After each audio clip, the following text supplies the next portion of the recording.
Can you believe that in a modern country like Japan, thousands of men gather to strip down in the freezing cold of winter to participate in a traditional festival? This is Hadaka Matsuri, the daring and captivating naked festival.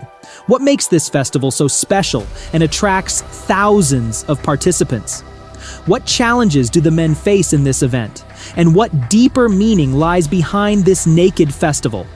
Let's explore this together in this video, but before we begin, don't forget to subscribe to the channel so you don't miss any exciting upcoming videos.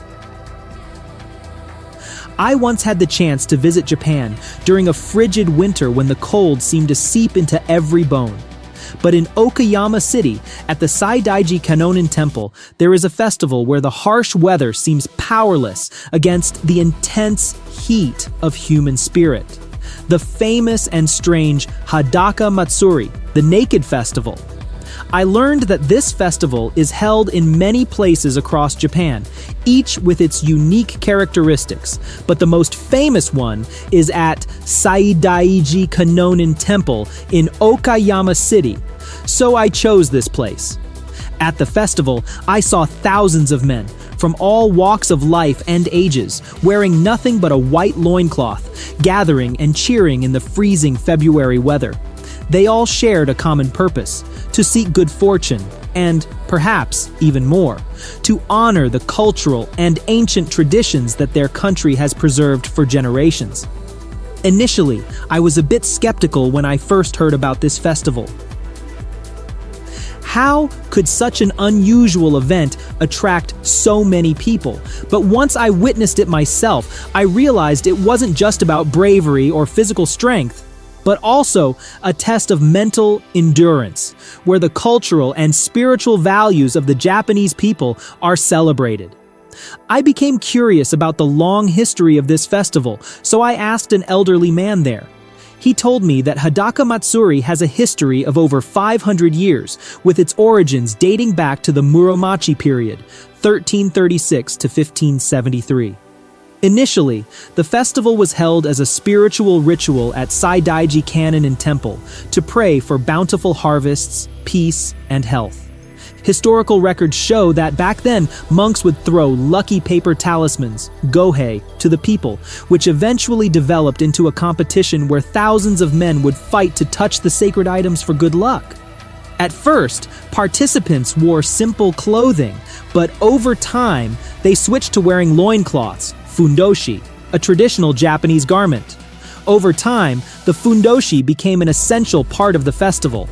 The elderly man further explained to me, Hadaka Matsuri is not just about seeking good luck, but it is also a way for people to cleanse their bodies, ridding themselves of the bad luck from the previous year. In the past, only men participated. But in 2014, for the first time, women were officially allowed to take part in this festival.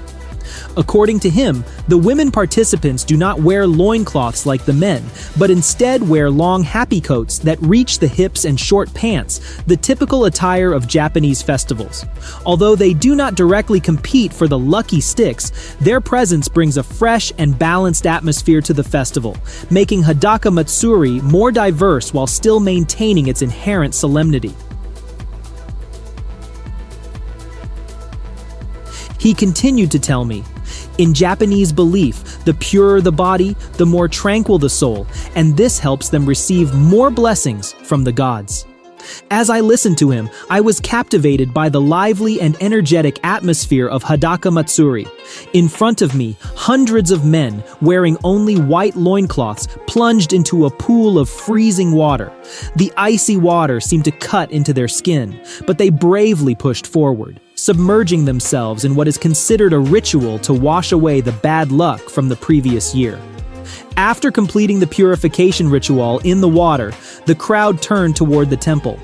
I saw the monks, who play a sacred role in the festival, begin to sprinkle salt over the crowd. The elderly man told me, the pure white grains of salt symbolize purification and are scattered to drive away evil spirits, protecting everyone from harm. The atmosphere quieted for a moment as each person respectfully bowed their heads to receive the protection from the gods through this simple but powerful ritual. Not long after, the festival atmosphere exploded again when the monks standing above began throwing down mochi cakes, a traditional Japanese rice cake. I saw people joyfully catching the cakes as they believe that mochi is not only food, but also a symbol of luck and prosperity for the new year. Each cake that fell into the crowd seemed to carry blessings and hopes for a prosperous new year. I was lucky to catch one myself, and I must say, it was delicious. But that was just the beginning. The festival reached its climax with the competition for the 2 sacred wooden sticks called shingi. At exactly 10 p.m., when all the lights were turned off, leaving the space to the mysterious darkness, anticipation filled the air. The atmosphere became tense, with only the sound of the beating hearts of thousands of participants, all ready for the challenging moment ahead. The moment the monks tossed the 2 sacred sticks into the crowd, the festival turned into a fierce competition. The crowd became energized, with thousands of hands reaching out, trying to touch the sacred sticks, which are only about 8 inches long, which is 20 centimeters. The scene became chaotic as people pushed and shoved, creating an intense and dramatic atmosphere. Participants not only needed strength, but also agility and luck. Some skillfully weaved through the crowd, while others threw themselves into the fight to seize the stick from those who had already grasped it. The crowd surrounded the lucky ones, trying to snatch the shingi, making the race even more thrilling.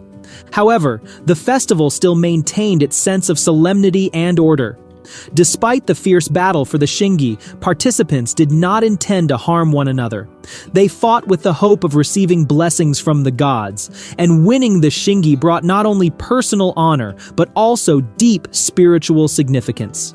When someone successfully places the sacred stick into the wooden box, masu, located at a special position, they are honored with the title Shin Otoko, meaning the chosen one.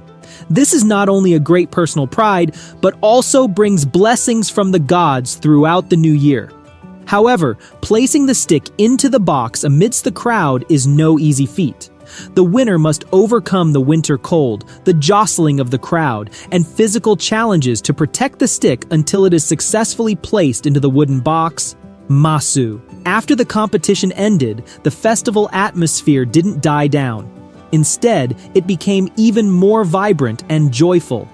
People danced together, immersing themselves in traditional music, with cheers and shouts echoing throughout the space. Radiant faces and joyful laughter filled the air, as if the cold of winter had melted away, bringing warmth and hope for a prosperous new beginning. Hadaka Matsuri is not only a spiritual ritual, but also an opportunity for participants to enjoy the unique culinary culture of Japan.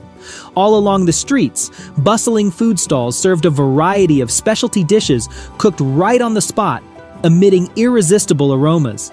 Here, you could enjoy crispy takoyaki, hot okonomiyaki, and fragrant yakitori skewers.